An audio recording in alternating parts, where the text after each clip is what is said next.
Okay, so I watched Boogeyman 2, which is the sequel to the 2005 Boogeyman.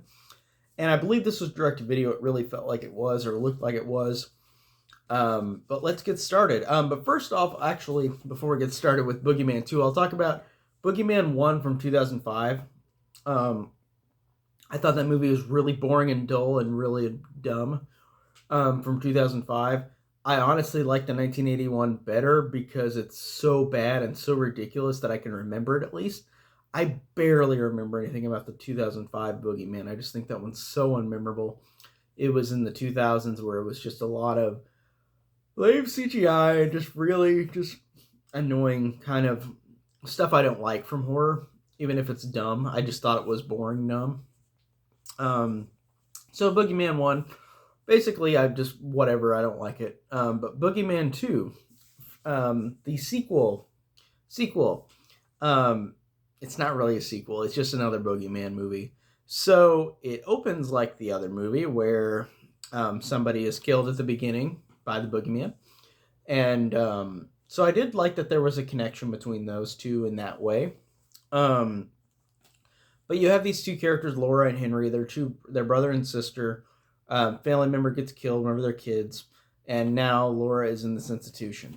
And Laura and Henry are brother and sister, but they act like a couple, and it's kind of creepy and it's kind of weird. But small side note, but Laura is in a mental institution, which is another horror movie in a mental institution, which I thought was fascinating. Um, it it's interesting because this one is again in a mental institution run by Tobin Bell. So Tobin Bell's in this. That's pretty funny. Around the same time as the Saw movies. Um, this one really, what I can really say about it is I had fun because this had some really good effects to it. There is some cool moments. So there are some really cool death scenes in this. There is a scene where a girl is being hallucinated by the boogeyman, and like she like already had cut her wrist because she's like suicidal, and like her wrists have holes in them, and these maggots start coming out. So she cuts her skin off and just starts cutting it off, and it's gross. It's disgusting. It reminded me of if you guys have seen The Ruins, which is a horror movie, I think around the same time, late 2000s, which was really good actually about these people in these Mayan ruins, and like they start going crazy. And there's one girl that starts like cutting her skin off and ripping it off, and like it reminded me of that. Except for this one had maggots coming out of her arms, which was gross and disgusting, but really fun. There's a guy who drinks saline solution or drinks cleaning material, not cleaning material, cleaning liquid because he thinks it's saline solution. Because the boogeyman makes him hallucinate. There's a guy who gets electric shocked, and it's really dumb, but it's fun. There's a girl with a tube in her mouth that blows her head open. That was really fun. I think that this movie really, for what it's worth, I think gave a lot of fun kills and gore.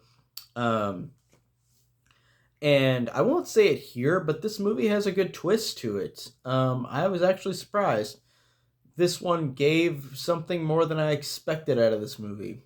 Because this is a dumb, schlocky horror movie, but I thought it was really entertaining. I won't really spoil what it is, but I think that it's honestly, I feel like if you're a fan of slashers, it's worth your time. Like it's a fun, pretty short slasher. I think it's like 40 minutes, maybe 35, an hour 35. Um, I think, yeah, somewhere around that. Usually slashers are like an hour and a half, but this is probably like an hour 35, hour 40. But I really dug it. I thought it was really fun. I will review the rest of the Boogeyman movies. Um, Next up, I will watch the third one, which I hear is not good, but I'll see. I'll see if I like it. But I'm gonna keep watching them. So you'll see those soon. So I'll see you guys later. Take care.